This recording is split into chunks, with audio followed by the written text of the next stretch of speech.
Yeah, I think that that's an important thing to address. What is that? What is that? What is that? Okay. Guys? Guys? What is going on?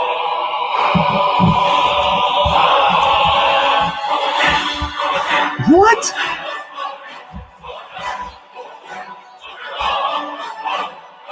All right, we gotta stop that. It's fine. That's Skyrim, but this is college success coaching. Let's get it going.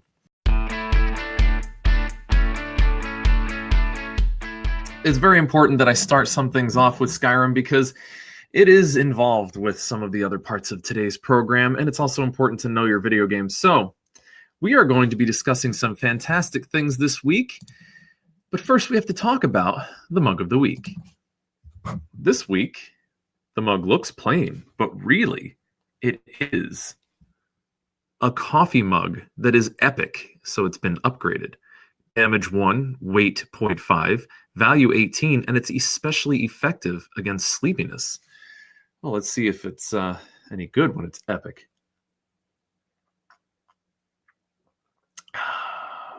Yep, that's epic. That is an epic coffee. All right, so that's the Skyrim mug for the week. I'm glad that I could set all that up for you just to have that in the intro. It's really if we talk about what mugs that I'm drinking from this week so that you can know how I get through every time that we do this. Anyway, let's talk about the article of the week.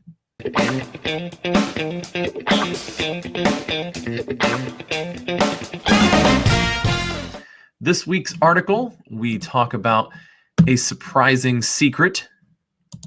You guys are going to love this one. What is the average high school GPA? Do you know? Throw that in the comments section if you're watching this on YouTube, or put that in the Q&A if you're watching this live right now.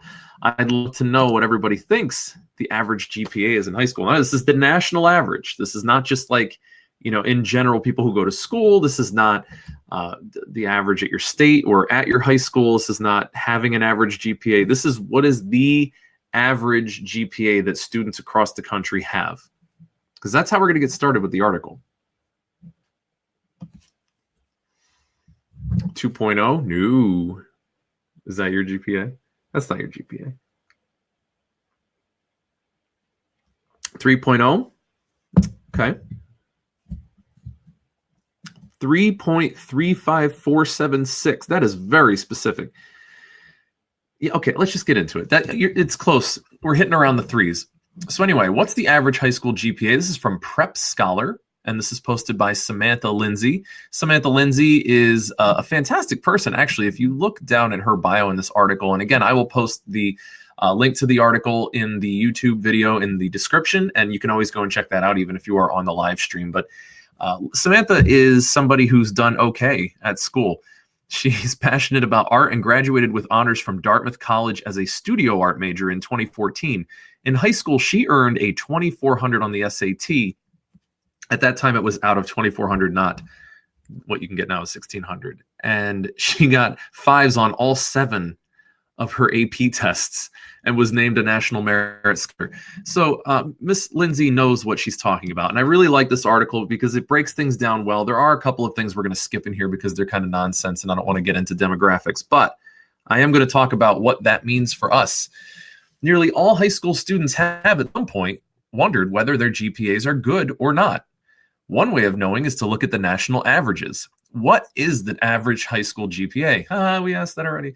Is your GPA above average? How do you compare with all the other high school students in the country? In this article, I'll give you an overview of the national averages for high school GPA so that you can see where you stand. I'll also tell you what these averages mean for you and how to understand them better in the context of the college application process. Okay, so this is, that's a lot. What she's trying to say that she's going to explain is weeks worth of information. It overreaches just a bit, so it underdelivers. But let me get into some of the things that Miss Lindsay says correctly. The average high school GPA in 2016, according to a 2017 study written about Inside Higher Ed, it was 3.38. So you guys were close. The very specific one was very specifically close. The study also found that the average high school GPA had risen steadily over the years. This increase in the average GPA has a lot to do with grade inflation, which she then talks about in more detail below. In addition, to this study, the National Center for Education Statistics, NCES, offers some data on average high school GPAs in the U.S. Although this data is from 2009, so it's a bit out of date. It's a lot out of date. But the NCES has not conducted a similar study since 2009. This is where we diverge. Let's completely ignore that because the first statement was correct. This is extremely old information. It's not even relevant anymore. So let's go down and scroll down. What does high school grade inflation mean? How does it happen? And why does it happen? So what this article states is, so how does something like grade inflation become a problem? Essentially, teachers are presumed and administrators, parents, and students to give out higher grades. Okay. If students are doing poorly, it reflects badly on the school. Okay, so here's some actual information, like of the why grade inflation happens. The school itself gets ranked. So if you do poorly in your GPA, the school gets ranked poorly. So they have a vested interest in you getting a good grade, which is why, and we talk about this a little bit later in the year, when you're trying to negotiate your grades, remember, at the top levels of the school, it behooves them to help you get a better grade. Not saying anything else except for schools are motivated to have you have a higher GPA. Take that as you will. Once some schools start giving higher grades, other schools have to follow suit to avoid looking bad in comparison and to prevent jeopardizing students' chances at college admission. Yeah. It's a cycle that's tough to control because everyone likes to feel as though they're doing well. But this trend in grade inflation has some negative consequences. First, it forces increased reliance on standardized tests as measures of academic ability. It also harms high-achieving students who are unable to stand out from the crowd when their whole class has the same perfect GPA. Is that you? There is the picture here. It says, keep calm and love inflation. The motto of our educational system? Question mark. Yes, it probably is. So what's the average GPA at your high school? And then it has like a questionnaire thing that you can do. So let's get into some more practical things. First, you should know whether your high school reports GPAs on a weighted or unweighted scale. So this is something that's actually very important. And as freshmen, you are not really clued in as to how the whole grading system works at your school. Let me tell you, it pays off to find that out now. The first term for most people is over now. For some of you, you're just going to be eking that out by the beginning of Thanksgiving break, maybe right afterward. But there's only 1/4 of the school year done for the most part, for most of you. And that really matters. Like, we could really turn the ship around a lot. We could change your grades a lot. And you might be thinking, I mean, I'm doing fine. I've got a couple A's, a B, and I think a C+ in a class. Like, I'm not doing that badly. Let's talk about that. So, for example, this person's high school, which used a weighted scale, the GPAs went up to 5.0. If a student earned an A+ in an AP or honors course, it translated into a 5.0. By contrast, an A+ in a low-level course translated to a 4.0. This wonky scale meant that the average weighted GPA was a 3.36, so a 3.0 would have been below average in the context of my school's GPA scale. That's nutty, right? But that's pretty common across the board. Even if your school doesn't use weighted GPAs, the difficulty of your classes is an important factor. If you have a GPA that's not super impressive, but you're in the hardest classes, you will have a better chance of being accepted to selective schools than someone with a slightly higher numerical GPA in lower level classes. That statement by itself is terrible advice. And this is why you can't just go to an article for advice. But we'll talk about that because it's partially true with a lot of caveats. So anyway, let's get back to the weighted GPA. If you look at your weighted GPA in your school, none of that happens freshman year. Typically, there are typically not honors courses or CP1, CP2, or College Prep 1, College Prep 2, or AP courses. That's typically not going to happen freshman year. I just heard of one school that had a sophomore AP class, but just one. So your freshman year, you probably will have the lowest GPA. Like, you'll have the lowest ability to have a high grade, like a high GPA, especially out of a 5.0 system.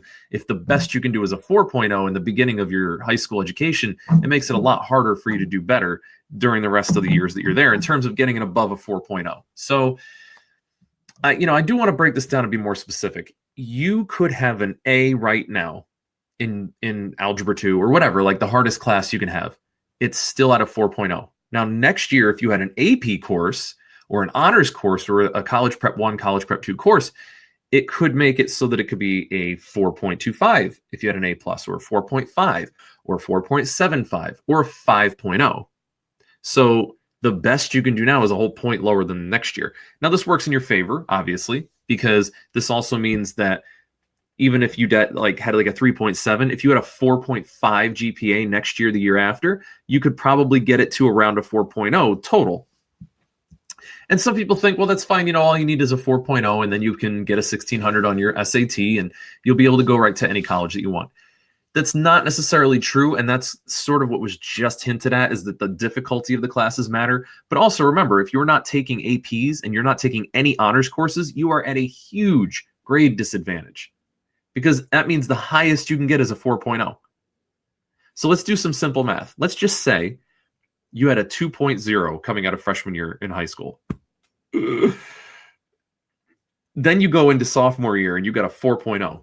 Your average GPA right now is a 3.0. Now, if it's in a school that has these CP classes or AP classes, that's at a 5. So that's really not good. So then you go to your junior year and you're like, I got to do better. And you get a 4.0 again, but you didn't take any APs or honors courses. You're still below the 379 mark. And this is why it's so important to get as high of grades as possible your freshman year. You realize that a C in a class is a 2.0. A 2.0 out of 4 is a 50%. That's a failing grade. So a C on a 4.0 scale is a failing grade. But more importantly, a 2 averaging against a 4 is rough. That is really rough to come back from. That's a whole 2 points. So that you have to have a 4 over here, like a perfect over here, after you got a 2, a 50% of the grades, the points possible, and then end that up as a 3.0. And that's over the course of 3 years or 2 years. So that's really hard. And remember, if your logic is, I don't have to do super well my freshman year, because when it gets harder and I can take more difficult, crazier, higher level courses, I'll make up for it. Think about what you're saying to yourself. Yeah, well, it's going to get way harder, and then I'll do even better. How? Just how? Where did this come in? So you got to look at that in terms of just practicality. If you are struggling now, we need to talk about study skills. We need to talk about the 5 things that kill a smart student in terms of grades. And we need to talk about confidence and building up your ability to network and advocate for yourself and your grades. Because if you don't get good at all of these mechanical small things that are going to increase your grades now, it's not going to get better, guys. It's going to get worse. It's going to be even harder. And it is your responsibility. I hate that word, right? Your responsibility to do what you need to do to get better grades, because, it's your GPA.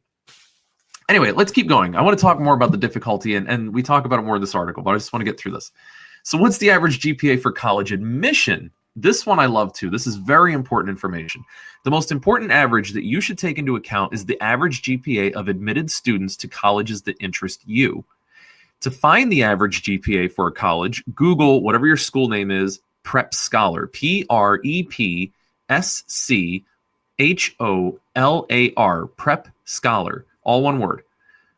Our database gives the average GPA requirements for tons of schools. Here's an example of our page for the University of Mississippi, colloquially named or called Ole Miss.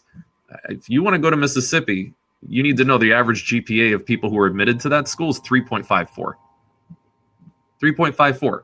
So remember we were talking about if you got a 2 and then you got a 4 and now it's a 3, then you have to get another 4 point something to try to get up to a 3.54 cumulative GPA. Remember, cumulative GPA is your freshman year, sophomore year, and junior year, and sometimes the first quarter of senior year. All of those grades put together by the time you admit your college application is submitted. So your admissions application opens August 1st, right before your senior year in high school. That means really it's 3 years. So you have 2 years to right the ship if you did really poorly this year, your freshman year. That's why it's so important. Like you think like, oh, well, that's okay. It's not bad. But in competitive schools, the cumulative GPA for these 3 years, 3.25 years, has to be well above a 3.5. In some schools, it's a 4.0. Seriously, like, I'm not joking. Like, look them up. Look up your favorite top 5 schools. Some of them are 4 or 3.86 or 3.97. Like, look them up. So it says, don't freak out if your own GPA is a little below the average you see on a school's page. This information should serve as a reference point rather than a hard rule. True, but a lot of times that GPA, and I think what's even said in here, is that they have a range so that schools like have to look at that, and it will be the minimum score in your GPA that they won't just literally toss your application out into the trash. That's like really important, because different schools have different GPAs and they work them out differently. And remember, your college admissions person will look at your school specifically. So they'll know if you have a 5.0 versus a 4.0. So don't think if you only have a 4.0 scale that they're going to be like, oh, well, you have a 3.5 and somebody else has a 4. If they know that you don't get those extra points and it's only out of a 4.0, that actually stacks up pretty well. So don't worry about that part. Talk to your guidance counselor about, hey, how does our GPA work? What factors into that? What classes factor into that? So that I know I can get a feel for my cumulative GPA. There are cumulative GPA calculators online, but again, your guidance counselor at school has this information. And as a freshman, you have every right to go in there and ask them, how do I calculate this so that I can keep track of it as I go? Just tracking your grades accurately and comparing them to the average GPA for the schools that you're interested in is one of the best, if not the best way to stay on track and get the grades that you need to do well in your college application process, which is coming right up, guys. So just so you're aware, I'm allergic to bad grades. I keep looking at this 3. That's terrible. So when you apply, colleges receive a lot of specific details about your high school in addition to your transcript. So there are special circumstances that made your GPA skew a little higher or a little lower. The school should be able to adjust its standards accordingly. This is so true, and it happens all the time. So don't freak out. I can't tell you enough. Your guidance counselors are your number one tool for success in terms of they know your school. They know how your school stacks up. They know how to use their system. They know how you compare to the national average. They know how you compare to people who have also applied in the past to the same schools that you want to go to. They have all this information. It's like in their computer system, and they want to help you. But a lot of times I see that students don't even talk to the guidance counselor until junior year. And they're like, oh, how do I get into college? Well, by then that guidance counselor is 300 people that they're trying to help get into college. Why don't you bother them now while you're in your first year? And they're like, oh, cool, a freshman wants to talk to me. And then you're asking really good questions like, how do I calculate my cumulative GPA? And how does it work when I don't have honors classes my freshman year? They're going to be like, you must be talking to Eric Allen from College Success Coaching. No, that's probably not what they're going to say, but they will be impressed, and they should be, because that's a pretty awesome question to ask. So nationally, the average high school GPA is based on the 2016 data is around 3.38. We know that. But taking into account how your high school calculates your GPA before comparing yourself to the national average is recommended in this article. And finally, don't forget the difficulty of your coursework is usually more important to schools than the actual number of your GPA. So let's talk about this, and then we'll put this article to bed. If you are good at math, for example, and you're like, I want to take the AP math class, I'll take AP Calc. You could, and your GPA will probably benefit from it if you're good at math anyway. I mean, if you were going to get an A in math and you got an A- in AP Calc anyway, or like if you were really into biology and you did AP Bio, you probably will get a good grade in that too, and it will boost your GPA. But like if you're not great at English and you're thinking, oh, I'll take advantage of the boost the AP English is going to give me, don't do that. Do not, because you are going to fail. If it's difficult in the regular English, AP English is going to be very difficult. So colleges do want to see that you're stretching yourself and trying hard, but hopefully there's some middle ground between the hardest level of a class that you're not great at and the lowest level one that you could probably easily get an A in. Look for that middle ground. Talk to your guidance counselor when you're scheduling out your classes for next year and beyond. This all matters now. Nobody tells you guys this stuff in the beginning. And because of that, I really feel like that you're being done a great disservice because you don't really understand why people like your parents or somebody else like a teacher or a me is saying, oh my gosh, you got a C+, like, oh, that's not good. Because you're thinking, yeah, it's not that bad. I got a C. It's not like I got a D on it or anything. And it's almost a B-. The it's not good. B minus, I mean, that's putting you down into the 2.3 zone. 2.7. You don't want that. So look at this stuff now and really get it into your memory and really work out how the scales work. Know your GPA and what it could be, because that's what's going to help you to plan out and prepare better for the grades that you want. If you have targets, like a real target, like, wow, I really have to have like a 3.87 cumulative GPA to get into the school that I want to get into, or I need to get a 3.38, because I want to get into Syracuse, and I think I can as long as I do well in the SAT. We're not going to talk about the SAT right now, because that's just honestly doesn't have to be on your radar. You're not even going to be doing PSATs for another couple of years. We will talk about SAT, but that won't be until next year in the summer. And by next year, I mean your summer after your sophomore year. So don't worry, it's not right now. But just take into account what your GPA is, take into account what it could be. It's really important that you are working hard to shoot for the grades that are going to be required for the schools that you're going to want to go into in 3 years. And remember, it keeps going up. So shoot a little higher than what the average GPA is, because that will definitely help you. It really will help you to be able to get into the school you want. And that's what we're looking for, right? Doing the work and working smart to get to where you want to go. There's no point in trying to do way more than you need to get to where you want to go. There is never a point to doing way worse than you needed to, and you just find out later and you're like, oh, now I don't get to go where I want. Let's get on target. Let's be focused and let's be serious, and let's get you to where you want to go. Anyway, this has been the article of the week.